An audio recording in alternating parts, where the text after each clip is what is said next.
Hi, I'm Aruna, fitness coach. ఈరోజు నేను చాలా ఇంపార్టెంట్ టాపిక్ గురించి చెప్తాను. ఏంటి అని అంటే, చాలామంది జిమ్కి వస్తారు, వర్కౌట్ చేస్తారు, వర్కౌట్ చేసిన డంబుల్స్ ఎక్కడ పడితే అక్కడ పడేస్తారు, రీరాకింగ్ చెయ్యరు.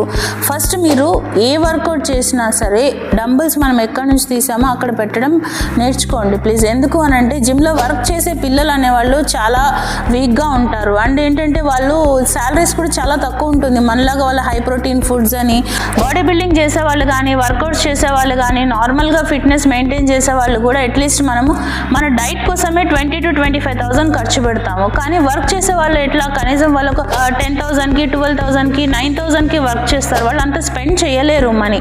అండ్ దానివల్ల వాళ్ళకి చాలా ఏంటంటే బ్యాక్ పెయిన్ ఇష్యూస్ కానీ, హెల్త్ ఇష్యూస్ కానీ చాలా వస్తాయి.